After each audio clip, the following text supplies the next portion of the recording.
Hello, welcome back to the Jet Press Podcast. My name is Justin Fried. That's Mike Luciano. Normally, Mike, I'd ask you how you're doing, but for everyone who is just joining now, Mike has not spoken to me since we jumped on this stream. We were getting set up. He hasn't said a word. So normally, Mike, I'd ask you how you're doing, but I think the silence is deafening, and I think it speaks volumes that neither of us are doing particularly well because the Jets were just blown out in embarrassing fashion. I, for one, feel pretty annoyed that I got invested in Broncos and Colts games earlier today, that I got excited and jumped out of my seat when the Chiefs blocked a field goal because I was like, oh man, the Broncos lost. Good for Jets playoff hopes. I'm pretty pissed that I was invested in that only for us to see what we just saw in what probably, I mean, if we break it down, Mike, was probably the most predictable Jets blowout loss that we could have possibly seen coming. And for some reason, I think some of us were still fooled. But how you doing, buddy? What's going through your head right now? Let's start with a positive. Patrick Cahill is a member. Thank you for joining the membership. Oh, amazing. Thank you so much, guys. I've been told by some people that there have been times where I can get a little, animated on the podcast, get a little angry. I'm so goddamn enraged right now. I can't form words. So I thought the best way to do it is to show you how angry I am. Oh, so God. what I've done did you get the cayenne pepper? Is I went and got the only attire that I thought is fit. Oh, no. I have a suit in there with an all black tie and a black shirt, but I think one of them's at the dry cleaner, so I can't do it. I have a garbage bag, and I have to put it on because this is the only attire that anyone even remotely associated with the New York Jets should wear for the remainder of the year, because this trash is a new level of bad. Dude, why didn't you tell me? We could have matched. I could have gotten a garbage bag of my own. I don't have anything. This is, I don't want to suffocate, so I'm taking that off. This is slop of the highest order. Yeah. Everybody's got to go. And not in we make fun of some people saying, oh, fire everybody. Not today. Not today. This is where you get it all in. So before that, you can find us on Apple Podcasts, Google Podcasts, Spotify, Overcast, wherever you get your podcasts. We are there, and we're on YouTube. We're at the Jet Press. You can subscribe there, and you can join our membership. So if you want to support the show for free, just subscribe. You can do that. You want to get 99 cents to the show a month, and then you get top priority reply for all the comments. You can do that too. That's just two ways you can support our show, help us make more content engaging with a wonderful fan base that has been given nothing for over a decade. So if you give us a membership, Mike will suffocate himself with the plastic bag. No, I'm kidding. No, that's a low bar to clear, but okay. All right, so let's get. By the way, chat, feel free to keep using the chat. We're gonna go on a little diatribe, and then about maybe 15 minutes in, we're gonna go back it up and get to all your comments. We will get to as many as possible because there was a ton to say. Here's one thing. Here's the only thing that's gonna lessen the blow from this thing is I don't care what state the Jets were in. I don't think they were winning this game because Kyler Murray was dialed in from the jump. And now the Jets exacerbated that with horrible tackling, with no adjustments, with never capitalizing on the few positive defensive plays they had. Quincy Williams sacking Kyler Murray, and then while the play is live doing his dumb little hammer celebration, instead of getting the fumble, and then he threw a touchdown immediately after that. That kind of summed everything up. So Kyler was on a heater. At least the Jets responded well on offense. Well, they started off okay. Field goal instead of touchdown. They were moving the ball well, had some nice plays. Then the bottom fell out. Yep. I've never seen the bottom fall out like this for a team this good, allegedly this good. It has players that are this good. We've joked about how this team has quit before. And we don't like saying, quit or calling people losers because it just sounds sophomoric and juvenile. But find me a clearer example, other than maybe the Bears right now or the Jag, of quitting. Not necessarily on the coach or anybody else, just this team came in with Super Bowl expectations. They know they're not getting there. And they just said, well, that's it for the year. Show's over. Good night, Vienna. This is an entirety. Everybody, Rodgers included to a degree. Everybody. Who looks motivated out there? Does anybody look motivated? Even young players who should be motivated to prove themselves, they're not motivated. Even one of the 30 expiring contracts the Jets have next year who need to prove themselves in free agency, they don't look motivated. Spencer Schrader looked good.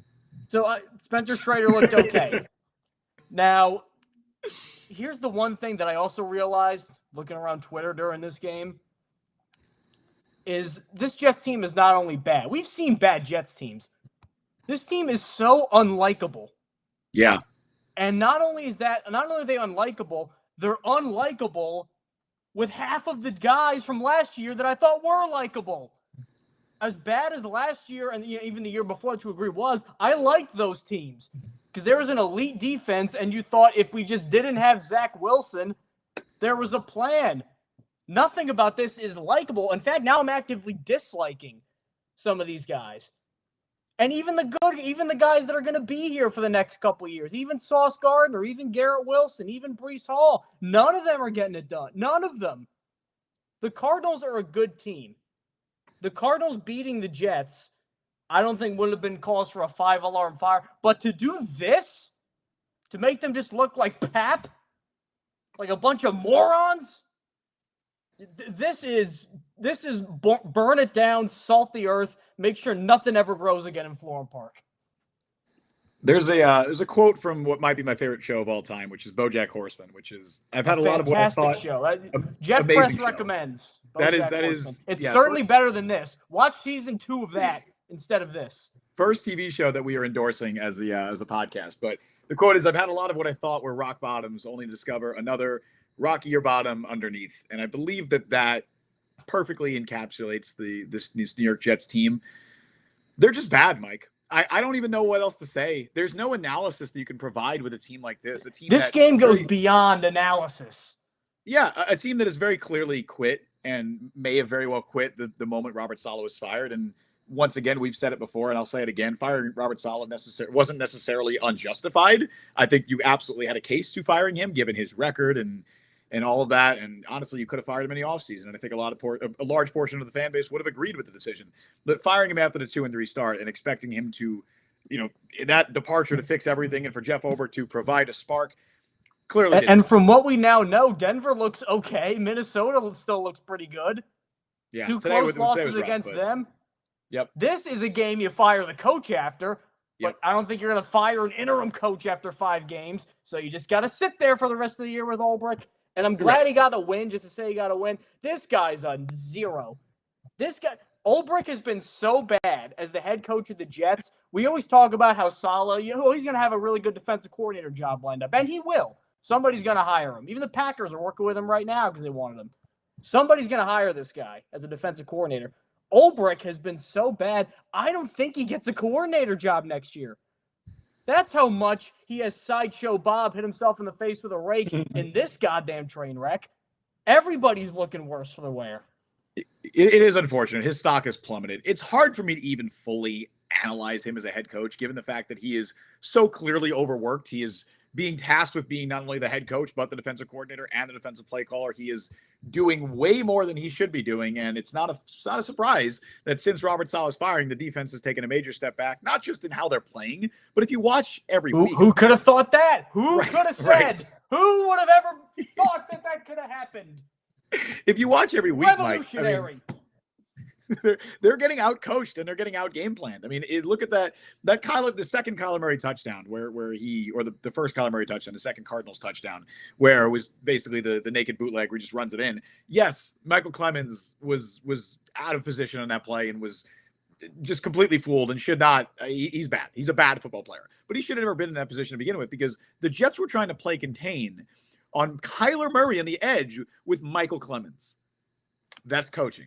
That's terrible game planning. Now, Jeff Ulbrich didn't miss the roundabout, what would you predict? Maybe 136 missed tackles that the Jets had in this game. That's probably about that. It felt like at points on certain drives they had more missed tackles than completed tackles. And you know what actually pisses me off the most, Mike? It's not the missed tackles in the game actually mattered. It's the missed tackles at the end when DJ Dallas and Amari DiMercato were in the game and the starting defense is still out there. And all they're playing for at that point is pride. All they're playing for is just, hey, let's just, what little of it they have, if it's still even there. No little. They had none. And that's what pisses me off is that at the very end of the game, game's over. Cardinals are just running the ball out, and the Jets still can't fucking tackle. They still can't do it. And look, some of it's technique. Some of it is clearly this scheme is very archaic, and this is the way that Robert Saleh and Jeff Ulbrich have run their defenses is a very aggressive attacking defense that will be prone to missed tackles. We've seen it in the past with this Jets team. This isn't a new problem. I mean, this was an issue last year with the Jets, and the defense was great. That's not a new problem necessarily. But this year, especially this year, and I think especially after Saleh's been fired, it's so much of it is effort, Mike. And I hate saying that. I hate looking at guys who have played football their entire lives, who are playing at the highest level, who are better than I could ever dream of being at the sport. I hate looking at that and saying, man, they're not playing hard enough. But what else what are we supposed to say? I mean, watch what they're doing out there. They don't want it. There's no way you can put this on scheme and coach. And I get that Saleh and Ulbrich and Douglas and all, they get all these players who are fast and aggressive to fit the scheme. But you can't tell me it's all coaching. No, it's not. And I think coaching's a big part of why they're in this mess. But it's culture. When Amari DiMercato looks like Walter Payton, right? That's just guys are quitting. The guys it's culture. It's the same thing we've been saying for weeks. Obviously, we had the one little reprieve last week with the Texans game, but which, by the way, again, I said it at the beginning. This should have been the most predictable Jets letdown loss of all time, and I think we had hinted at it at points, but we fooled ourselves into trying to analyze it because. Honestly, I was just tired of saying the same thing every single week and being like, oh, there's nothing to analyze. This team is just the Jets. They're just bad. So I wanted to actually analyze how the Jets could possibly win this game. But in reality, Mike, this was the Jets riding a wave of momentum following their biggest win of the season, entering a must-win game with the season on the line. The playoffs hopes are on the line. On top of that, they have an extra 10 days of rest, and Vegas favored them in the game. They were 2.5-point road favorites to beat the Cardinals. All of that points to the fact that this should have been the most obvious Jets letdown loss of all time. And in reality, that's what it ended up being. And we didn't even get to Rodgers yet. We didn't get to, and honestly, like the offense as a whole, like the beginning of the game was good. And it's hard for me to even place so much blame on the offense because, yes, while they couldn't find the end zone, and that is an issue, is red zone offense. They couldn't score a touchdown. The offense was moving the ball. I mean, their first three of their first four drives, they had long extended drives where two of them led to a field goal and one of them, and unfortunately they went for a fourth down and didn't get it. But I'm talking about their first four offensive drives. That fourth offensive drive came in the middle of the third quarter. They barely had the fucking ball. They couldn't do anything. It's a 49ers game redux, except the 49ers have a better roster and it was closer somehow. Right. People were tweeting out like, oh, Garrett Wilson, no catches. Devontae Adams, 2 catches at the half. And I'm like, well, they've had 3 possessions, and they've moved the ball well in those possessions, or 2 of the 3. They just haven't had the ball. The issues with the offense, I obviously come into play more in the second half when you're trying to play catch up in a game that you'd already lost. Like the game was already over. They were put in such a hole by the defense that they would not be able to realistically dig themselves out. But even still, when the game is basically over at that point, you would think that the Jets would finally try and do something downfield. No, instead, we can't even get treated to that. We can't even get treated to any sort of late game excitement. Instead, it's just checkdowns, outs to Devontae Adams, little in routes to Garrett Wilson, whatever it is.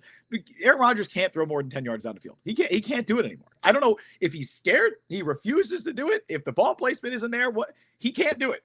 He cannot throw 10 yards down the field. And so if we're looking ahead to 2025, I don't want that. Because now it's confirmed that no way any of these guys are bad. There's no way Rodgers is back anyway. So I don't know if that's true, Mike, because there's still a lot of football to be played. And if there's anything I know about the Jets is that they are going to win meaningless games because that's what this team always does. And then you'll have a portion of the fan base, which, man, look, I will never please fandom. Root for the Jets however you want to. If you will always root for the Jets to win, I will never blame you. That's your right as a fan to do that. But this Jets team is going to be staring in the face of a potential top 5 pick, and they will blow it with meaningless wins late in the year. I remember Christmas Eve last year, Mike, when we were taking time away from our families to watch the Jets win a thrilling game against the Washington Commanders, thanks to a Greg Zuerlein made a field goal at the very end. As a result, tanking their draft position.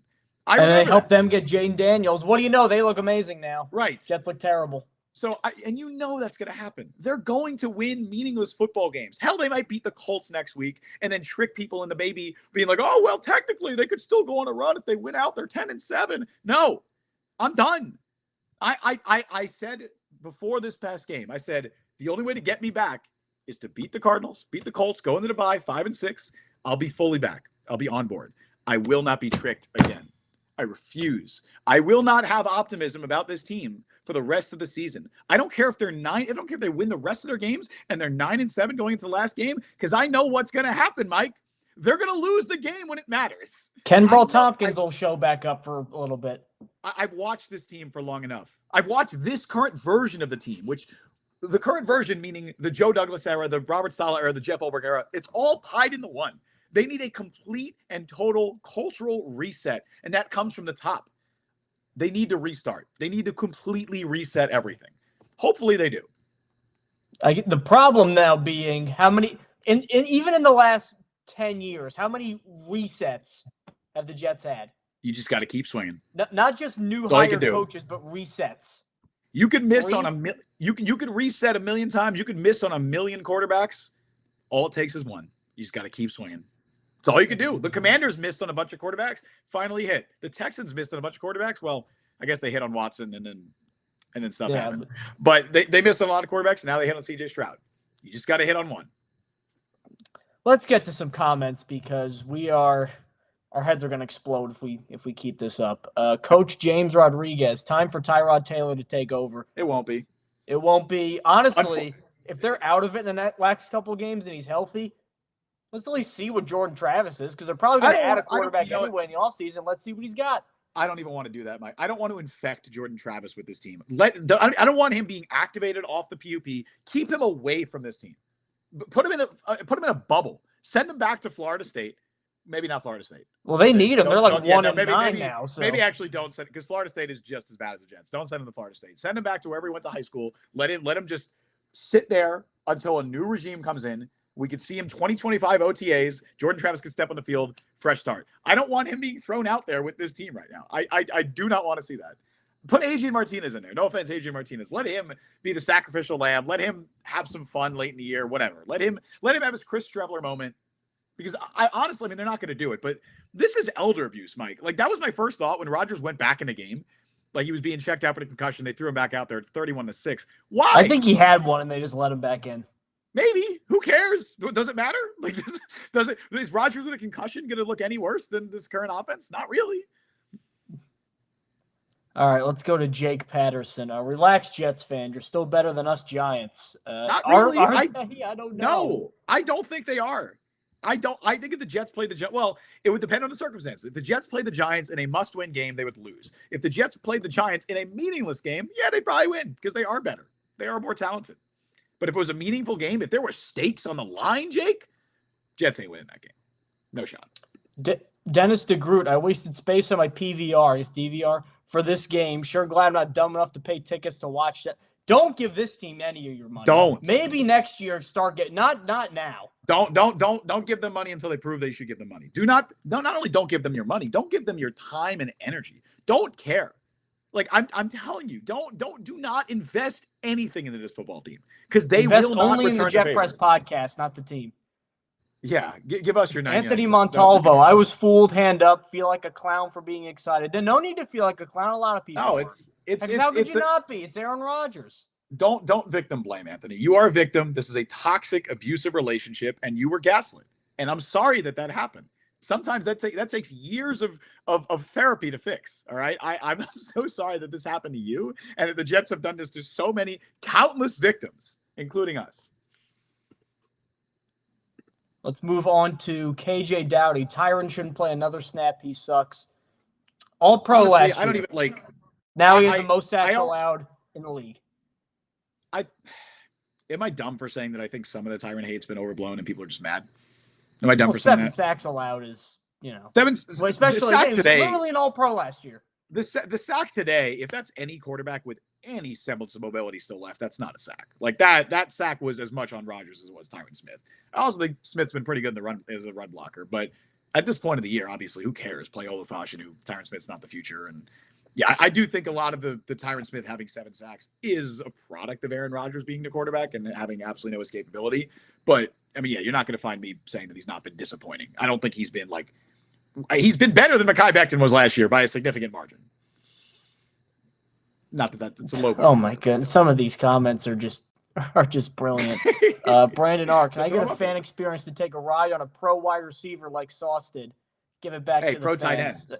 Pro tight end. That was a tight end. That was Trey McBride, who admittedly is 40 pounds bigger than him, but here's another thing that I want to say. And again, this is not a defense of Sauce Gardner, who had a terrible attempt to tackle on Trey McBride and needs to make that play. This is not a defense, but I said something on Twitter, and I think people misunderstood what I said. It wasn't an effort thing. The man was trying. He was trying his damnedest to bring down Trey McBride, who, by the way, is like the best yak tight end in the NFL. Dude does that to linebackers every week, let alone one of the worst tackling cornerbacks in the NFL. He was trying.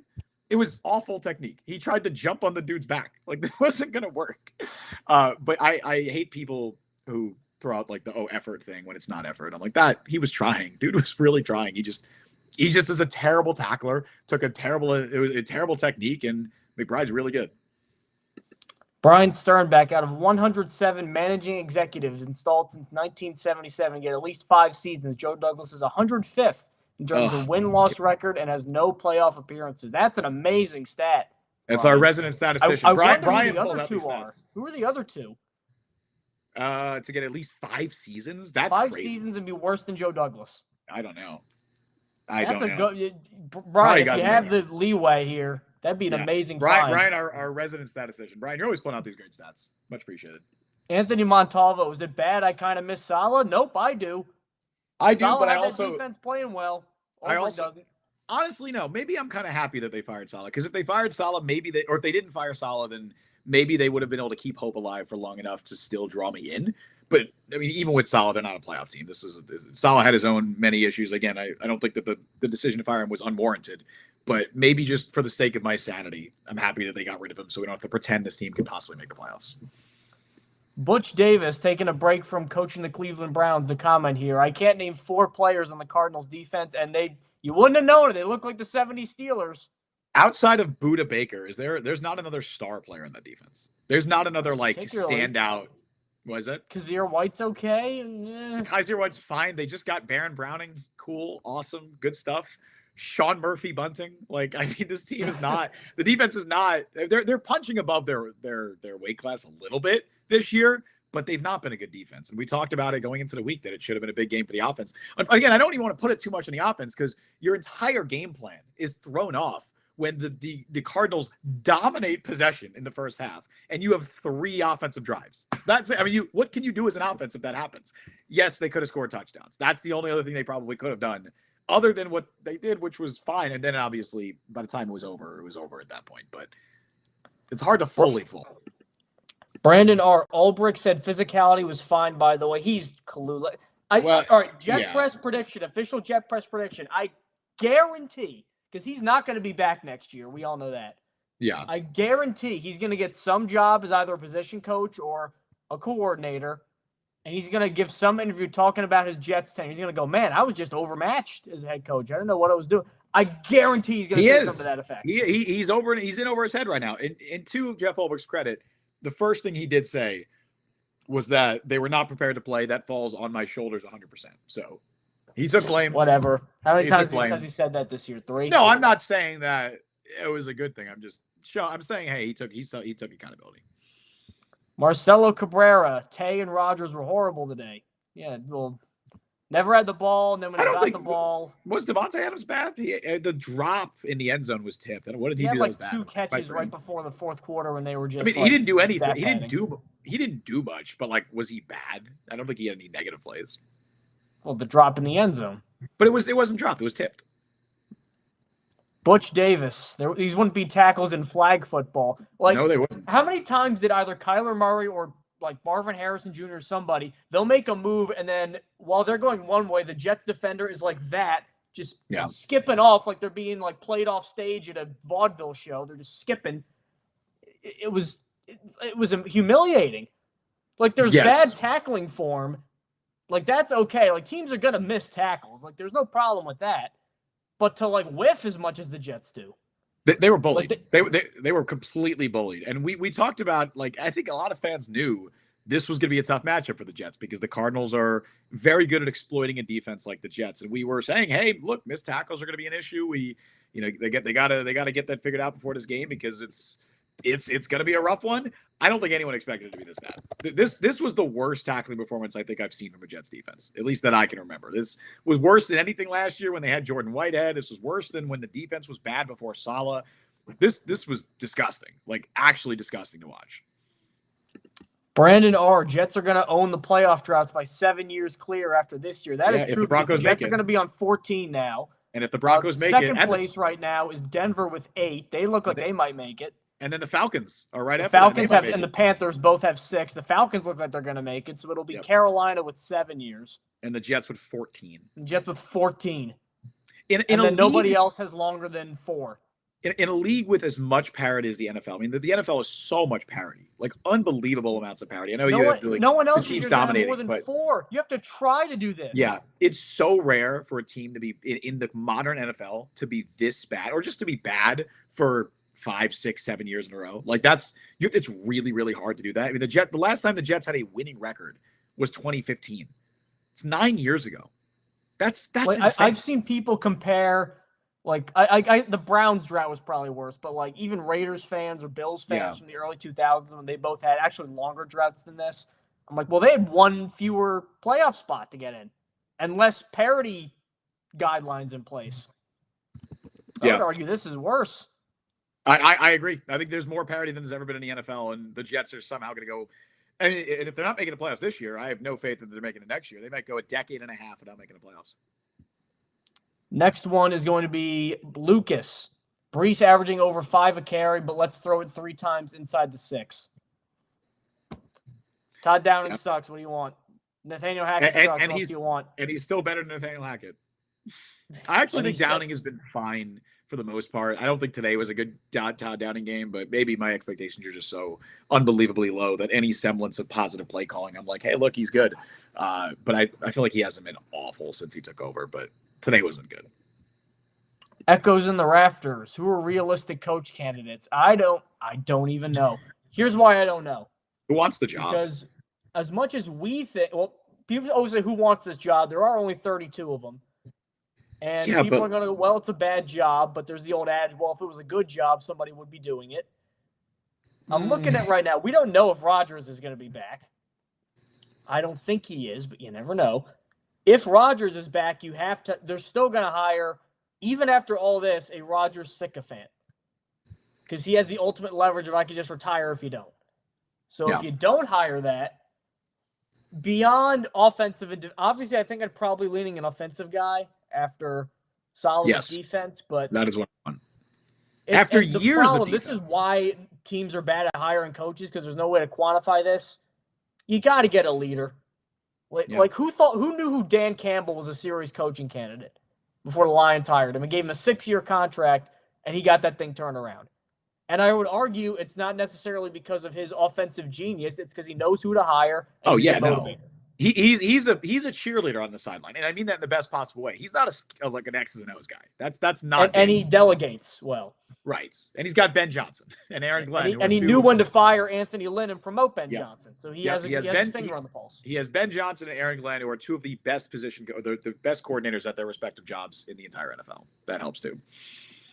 But if you're looking out there right now, I don't think the Jets are going to get because they might be the worst team in the league next year, because most of this roster is not going to be back. And there are going to be some standouts, but I mean, 30 expiring contracts is not nothing. This is going to be a long process to rebuild it. Washington, part of why they hit it so quick is they had an ungodly amount of cap space and they signed everybody. The Jets are not going to have that same financial freedom because of some of the moves they made in terms of kicking money down the road. Like, they're not going to have Commanders level of cap space. So this is not going to be a quick fix unless Cam Ward or Shadur Sanders turn out to be the Messiah which they're not, because how many messiahs have the Jets seen? Then this is going to be a long process. And I always hear, well, it doesn't take that long to rebuild. Look at the Texans or Commander. Well, sometimes it does. Sometimes it takes 15 years. Sometimes it takes 15 years. Apparently. Sometimes it takes 2 or 3 years. Lions took 2 years. Sometimes it takes a little bit.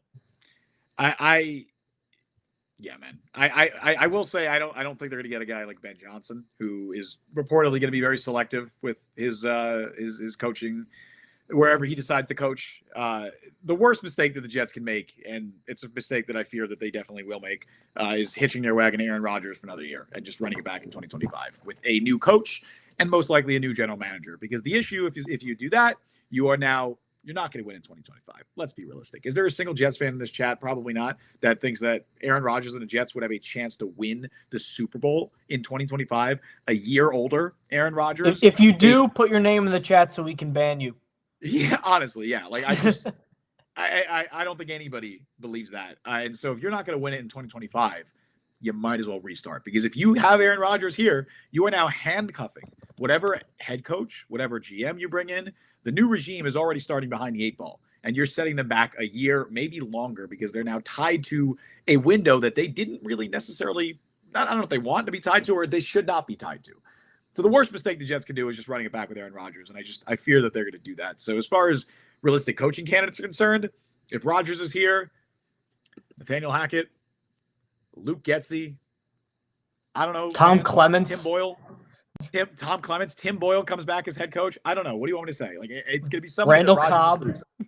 Randall Cobb. Dude, I could legitimately see Randall Cobb being like wide receiver. Donald Driver. Because Rodgers and Cobb are really close. Rodgers loves Cobb. Like, he's close to his family. I could see if Cobb wanted to enter the coaching world, I could 100% see him being a wide receiver coach next year if Rodgers is around. Like, that makes so much sense. But yeah, that's. Well, I don't think he'd be a bad. I think he knows how to coach wide receivers. I don't think that'd be a terrible idea. I'm not saying good or bad. I'm just saying that seems like a realistic thing. But yeah, if you fire Saleh, or if you move on from Aaron Rodgers, then your coaching options are a little bit more expansive. You can actually go into a deep dive, and you can give whoever is joining the team a clean start, a fresh slate. That's what you need to do. But I don't know if Woody Johnson's going to do that, because, Mike, what does Woody Johnson care? He's not going to be here the next 4 years anyway, because he's probably going to the UK. So why does he give a shit? But when the report that's going to leave us with Christopher Johnson, who hired Adam Gase. So and of course, as a competent organization would go, the report that came out today was that Woody Johnson, even if he leaves to go to the UK, which it does sound like he's going to, is going to lead the head coach and GM search. And then as soon as that's over, he's going to leave to go to London. Because that's how a competent organization runs things. As you remember, Mike McCagnon, of course, famously drafted the 2019 draft class, and then got to run the entire offseason, and then was fired 2 months later. And then Adam Gase became interim general manager. Right, for a day, or a couple days, or a little bit of period of time, whatever that was. And because he made some roster moves. He did. That is how a competent organization runs things, of course. Dear, oh dear. Like, that's a good owner you want. Like, the cronies of a guy running for high office. That's who you want. Yeah. We got Brian got us our answer, by the way, of which qualifying matters. Worse record than Joe Douglas. Matt Millen, which that makes sense. He was in Detroit for a while. He said the other one's Phil Kruger. I don't know who Phil Kruger is. But he did check my notes. So not positive on Phil Kruger, but I don't know Phil Kruger. I believe he was with the Bucks when they were awful in like the that 80s. would do it. That would do now, it. to be fair, was he there for 5 years? Those Bucks of those days, there's a whole book written about how notoriously cheap and just like rinky-dink they were. Like, kind of a funny story for some levity. The players used to have to get McDonald's after every practice because they wouldn't pay for food. The owner, Hugh Culverhouse, painted all the walls on the interior white so they wouldn't have to buy projector screens. Oh my God. Yeah. Doug Williams at one point was the starter, and he was the 52nd highest paid quarterback in the league. And he said, I want top 10 money, which I think is fair. And he goes, all right, well, I'm not going to give you that. I'll give you like the 15th highest paid salary. And then 10% will be this real estate investment in Tampa. And then the real estate investment never happened because this guy's a huckster criminal who's dead now, Hugh Culverhouse. But I'll even excuse that. And then Matt Millen was in charge of he was the president of the team. He was basically the owner. Like, he ran the team like the owner. Yeah. So he had, to study family law and do all the administrative stuff on top of being a GM. So in terms of purely being a GM with money to spend and not like Woody, I'll give him credit. He's a bad owner. He's not, I don't think, a cheap one. He'll spend money. You can make a case that Joe Douglas is one of the worst GMs in the history of the league, based purely on stats. Yeah, I agree. You can. Aaron Rodgers, by the way, after the game said that the team lacked energy on both sides, which stop. Hold on. No, Mike. It gets better because it's not that they lacked energy. If you lack energy and you say that 4 times out of 5, but Mike, then either change what you're doing to have energy or get rid of the people who don't have energy. But then you just keep going. You go, we don't have energy. Well, why? It's not just out of thin air. It's not that these players just get all the energy sucked out of them right before they play. There's a common denominator. So change one of these things. Don't just keep saying you don't have energy. It's like Aaron Boone at the same time. It's the same sort of thing, except worse. But Mike, they're trying. And Aaron Rodgers said he was surprised because they had a great week of practice. I can try too. No, listen. Aaron Rodgers said he was surprised because they had a great week of practice. So they always have great weeks of practice. The Jets in practice would freaking run the table. Oh, the Jets are undefeated. They dominate the Jets. When the Jets offense is playing the second team defense for the Jets, they clean up. Yeah. They dominate. Aaron Rodgers has been smoking Brandon Eccles in practice. Just watch out, man. Watch out. If the Jets are undefeated offseason and practice champs. It's without failure. Unfortunately, they haven't made the playoffs in 14 years. But boy, oh boy, if they could win games in the offseason and in practice, they would be the best team in the league.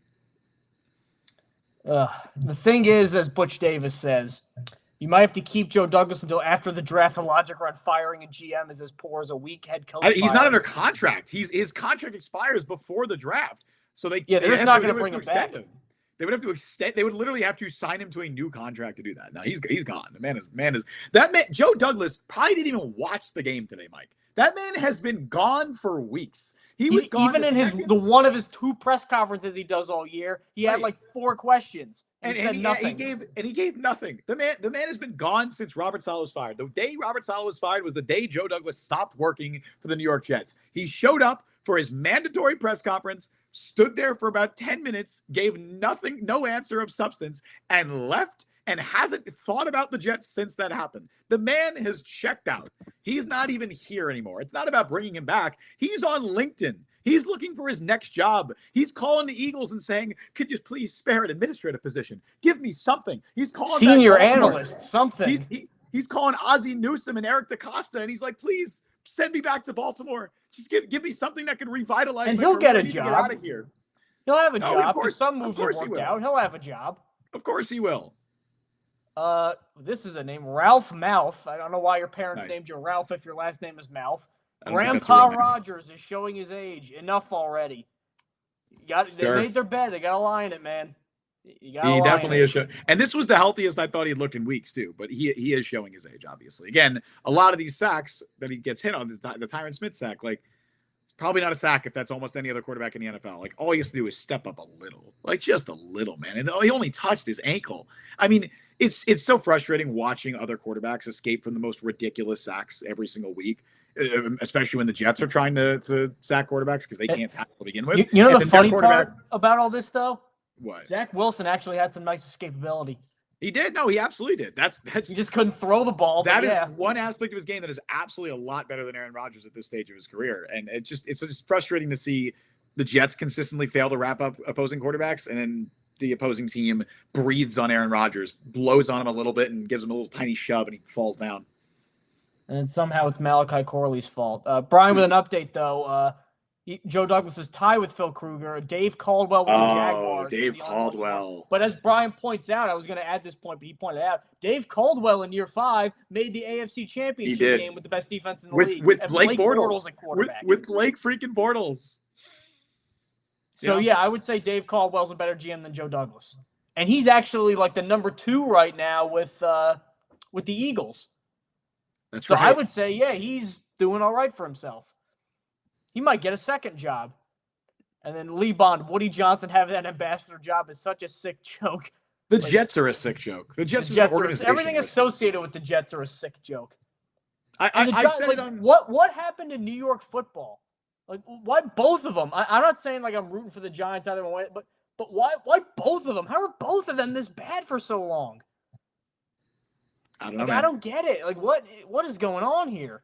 And you know what's such a sick joke about the Jets too? And again, it's not even a joke because it's just so predictable. I said this on Twitter. Like the Jets don't have normal losses. I guess the Niners game was the closest game they've had to like a normal loss this year. They either get completely and utterly embarrassed and get their socks blown off, their heads shot off their heads, or they lose in the stupidest, dumbest fucking way that is just heartbreaking and crushing, where it's like, oh my God, they had 10 different ways to win that game and they still lost. It's one of the two. It's never Maybe a middle. Steelers. Steelers was embarrassing. So yeah. No, Steelers, they got their fucking backs blown out. Pause. I guess right? they were like, closer. They got destroyed and embarrassed. They what? You heard what I said. Pause. they got humiliated, Mike. They got man, it was bad. It was bad. It's either one of the two. It's either they get completely and utterly embarrassed or they lose in the dumbest way possible. But either way, it's excruciating for different reasons. JNP Marine didn't learn from the Brett Favre experiment. I see. Brett Favre started out 8-3. Yeah, Brett Favre was good. And then he got hurt and tried to play through it, and he still finished 9-7, which is better than what the Jets are going to be. Yeah, Brett Favre is going to have a better Jets career than Aaron Rodgers. And Brett Favre was good after he left the Jets when he went to Minnesota. I think Rodgers is going to retire. Yeah, people remember how the Vikings tenure ended, like that brutal interception and the game losing stuff. But yeah, Favre was pretty good with the Vikings. It wasn't bad. The first year, I think he probably should have won MVP. First year. Ugh. Butch Davis, if you could hop in a time machine and go back in time in an attempt to circumvent this monstrosity, which year would you go back to? Maybe 2019? I'm going back to 1998, the year I was born, and I'm just not gonna be a Jets fan. That's the plan. Maybe I'm just not born. Maybe that's the only way to prevent it. Okay, Mr. Peabody, let's talk solutions here. Maybe that's the only way to prevent it is to have just not been born in the first place. So I would go back in time. That's a good thought experiment, though, from Butch. I want to get into this a little bit more. Like, when would you have? When did it all go wrong? Kind of. I wasn't gonna answer it seriously, but sure, we can talk about it seriously. Let's do this. Well, because I'm thinking like. It's a good question. Yeah, like obviously you don't want to hire Gase. Gase is the first big mistake that I think they made. I would fire Mike McCagnon before the 2019 offseason and hire Joe Douglas then. That's what I would do. I would still hire Joe Douglas. Is that crazy to say that? No, I mean the thing though, like it's tougher with executives when you're looking at coaches. There's all sorts of stats that you can look at about how their unit performed, how this performed. So you can get an informed opinion, and then you get quotes from them. There's nothing like that with executives. You don't know their responsibilities day to day. The Philadelphia Eagles front office when they hired him. I mean, did anybody say, man, the Jets really goofed up when they hired Joe Douglas? I mean, look, if we could do anything. Guy comes to the Ravens, but he looked like a great hire. If we could do anything, realistically, I wouldn't hire Joe Douglas again, knowing what we know. I would hire Brad Holmes is probably who I'd hire. That's probably what I would do. I'd probably go back to 2019 and hire Brad Holmes. Would you go back to 2023? Like, were you so in on what they were building before this year that you say, obviously we know Rodgers, getting hurt and all that. Like you can't plan for that. Yeah, I'd go back to week 1, 2023 and just tell Aaron Rodgers to throw the ball to Garrett Wilson. And then that's what Tanya Harding, Leonard Floyd or something. No, I would just tell him to throw the ball to Garrett Wilson and not be scared. Because I'm thinking too, it's one of those things. We've mentioned this before, but what makes it so angry for me, why I get so mad at things like Rodgers, Tyron Smith, even Mike Williams, who just got traded, as Allison Tuckwab is now a member. Thank you. Thank you so much. Thank you so much, AJ, for gifting the membership. AJ, you're the man. You gifted 2 memberships today. You are the man, AJ. We love you, AJ. Now, what gets him at is, we said this before, a lot of the moves that haven't gone right for the Jets, at the time, nobody was questioning. Of course you get Aaron Rodgers. Of course you get Tyron Smith. Of course you get Mike Williams. People were definitely questioning Aaron Rodgers. There were a lot of, I don't want to play revisionist history, but there were a lot of people saying not to do that. Because they thought this would happen, or because they thought he would get the Super Bowl?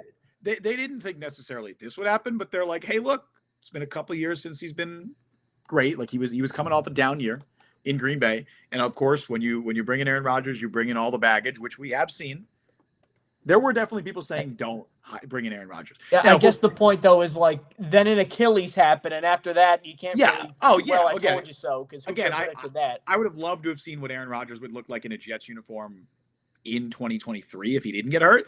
I think he'd look better. That was the than what we've seen this 2023 year. was the year. That was the year. That was the year. I agree. That because the defense was lights out. Defense was awesome. I know people, people would always find ways to criticize them because the offense would score 6 points and somehow the defense giving up 7 would be their fault.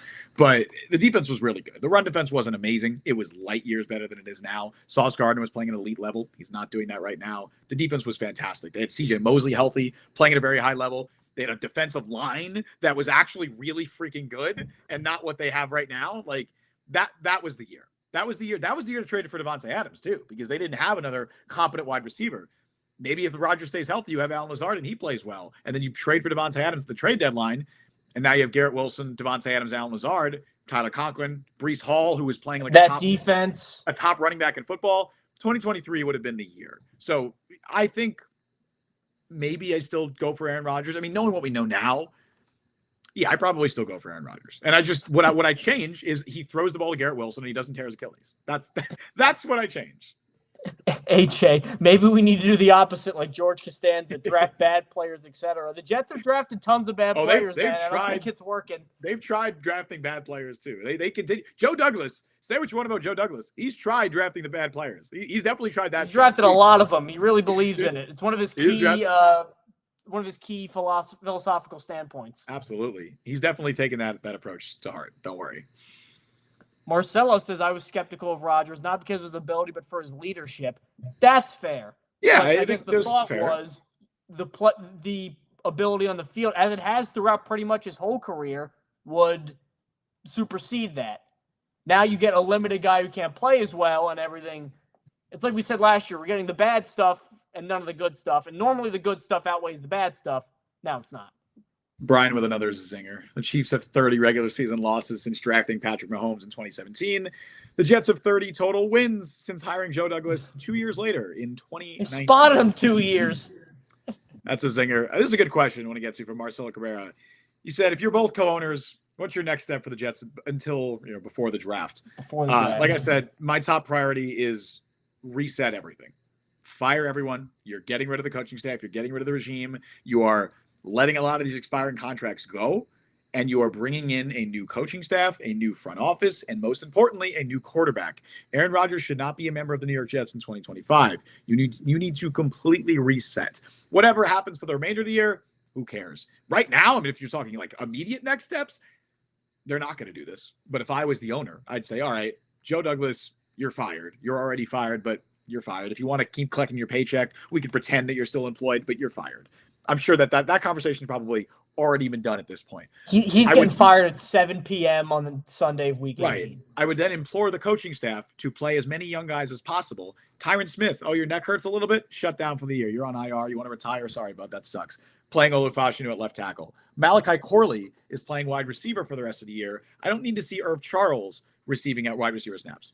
I don't need to see that. DJ Reed, you're great, man. I wish we traded you. I'm sorry. I wish we traded you a week ago.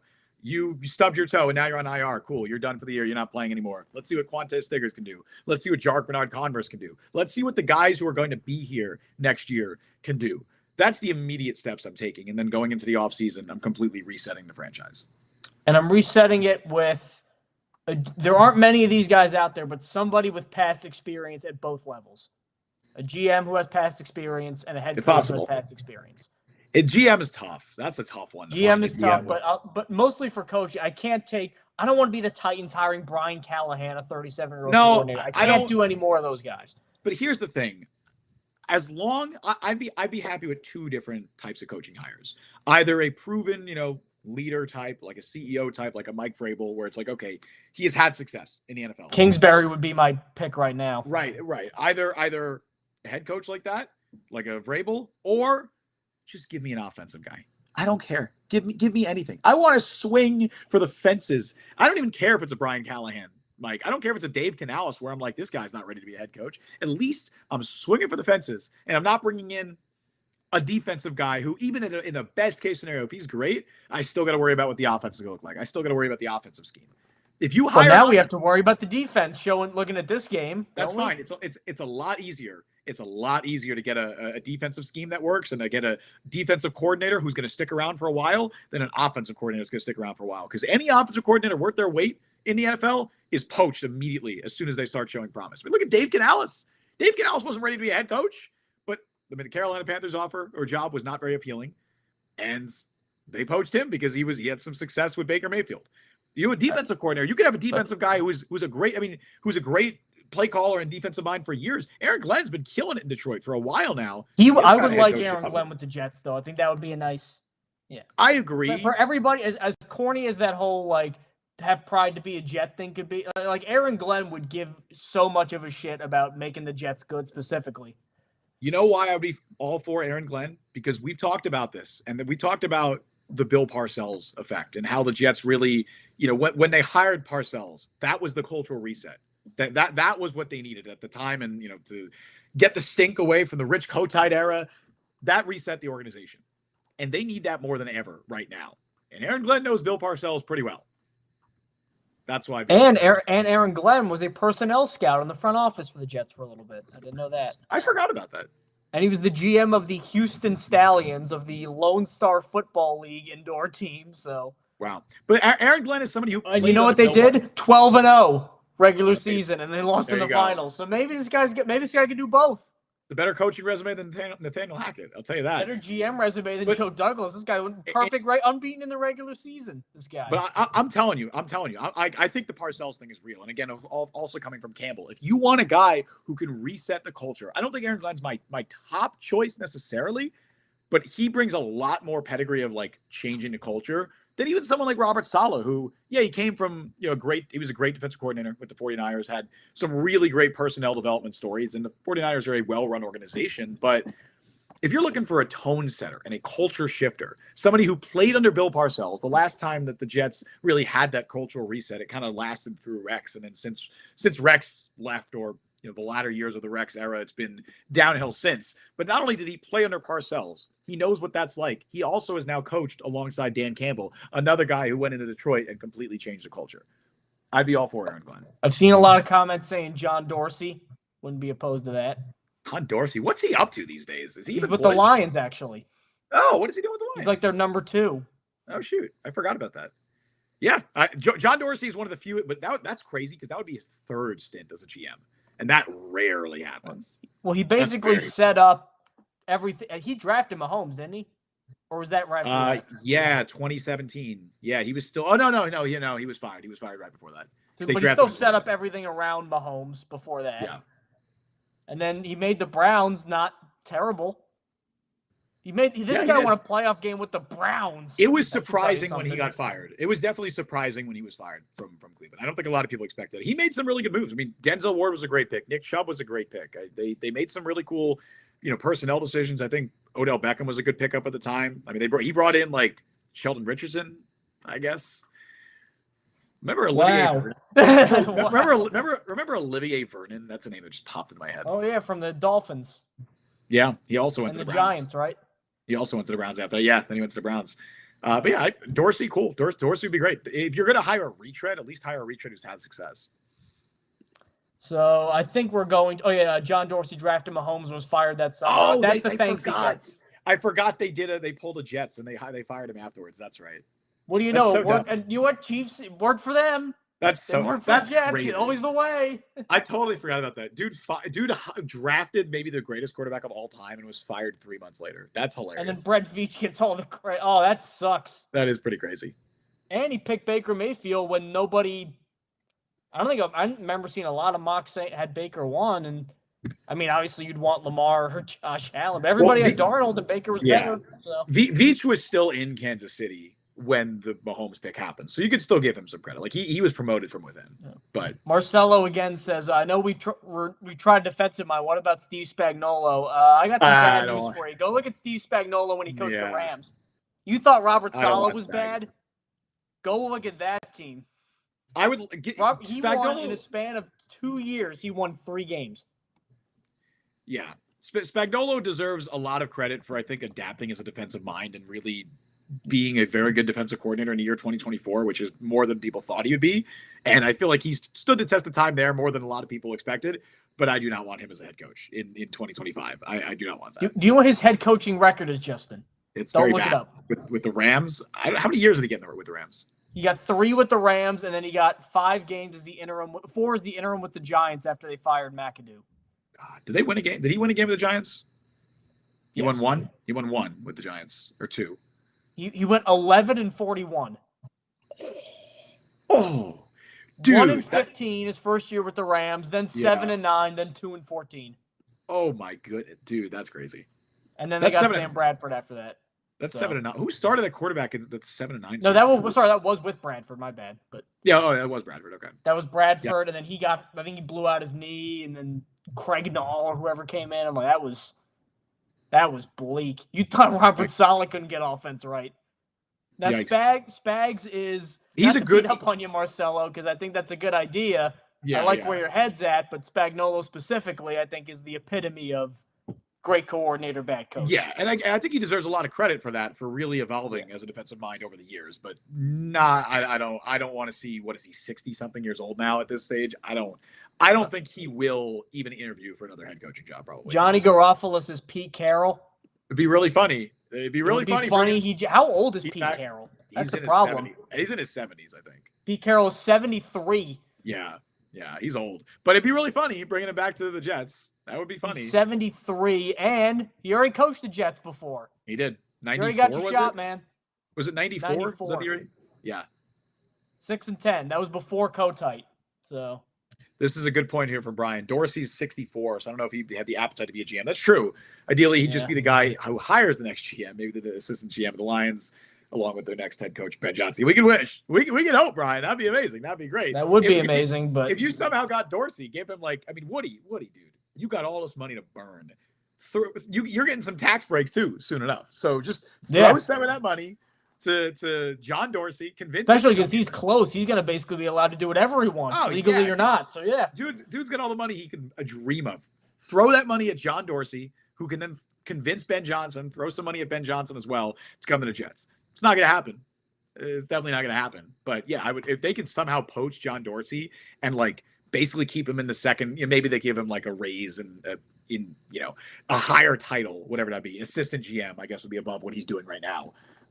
Sure. Because you're right, Brian. I don't know if he wants to be a GM at this stage. He's done it twice already. He's 64. He's with a great organization too. So what incentive does he have to leave? I guess just the challenge again of can I be the one to fix the Jets? No, but let him try. No. Yeah. Lucas, what about Kevin Stefanski if the Browns fire him? I'd be all over that. Oh, I'd love be all that. over that. Absolutely would I love would that. love that. They shouldn't fire him. They might. They shouldn't, because it's not his fault that Deshaun Watson is the worst quarterback in the NFL, and now they're starting Jameis Winston. But and has all his money guaranteed. Yeah, and he's just that's not him. Right. It's not his fault that the he probably told them. He probably told them to make the trade for him. I think. I don't think they would have done it if they didn't.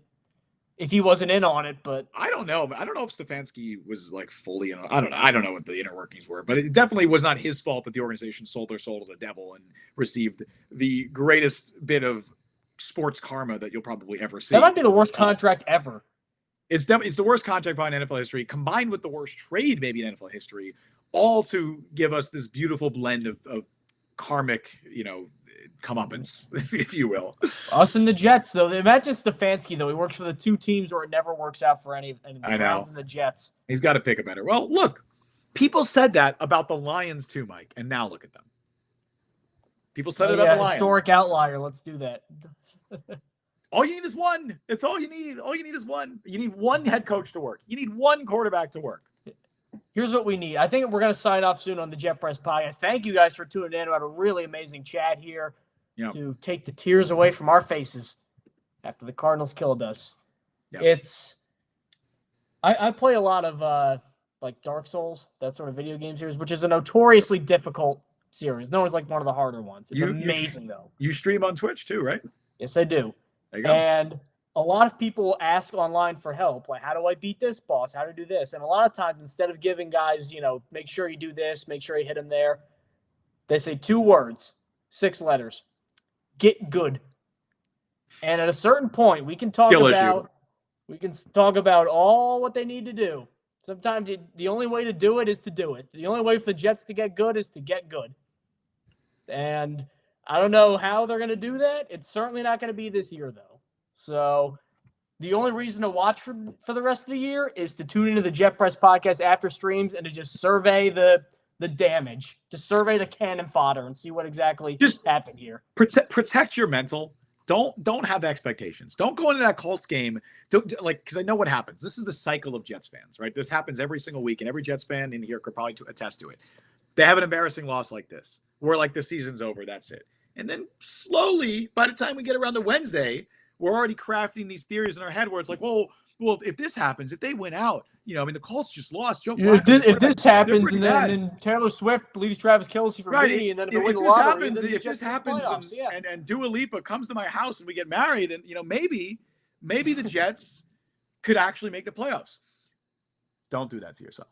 I'm telling you right now. And if you start to get those thoughts again, come back right here. Hi. We'll smack it back down to reality. Future Huckwab, a member, says, I'm certainly going to be Aaron or add-ons playing for the rest of the year because they don't look like they're playing for a loser team like they were in Green Bay. They didn't play like that. They look like losers playing for the Jets. Yep. And what she's saying is correct in a way about how people just have the Jets stink on them, and you need a really powerful version of not Raid, that's bug spray, like some sort of deodorant, some sort of speed stick, football speed stick, football right guard that can get the stink of the Jets off you. I don't know who's going to bring it. Let's hope it's somebody. Or you get a flamethrower and you just set it all on fire and burn it down. Or you accidentally, you're trying to put your deodorant on and you singe your armpits with kerosene. I feel like that's what the Jets do, trying to tackle every single week. That's what they look like when they're trying to tackle. But yeah, listen. If you are talking yourself into potentially giving this team any money, any ounce of your attention, of your energy, of your thoughts, don't do it. Don't do it. And if future you is thinking this, come back here on Wednesday. Come back here. Well, we will be here on Wednesday. We'll be trying to talk some sense into you. I'm going to talk some sense into myself. I will listen back to this if I start to have those thoughts again, because they're not healthy.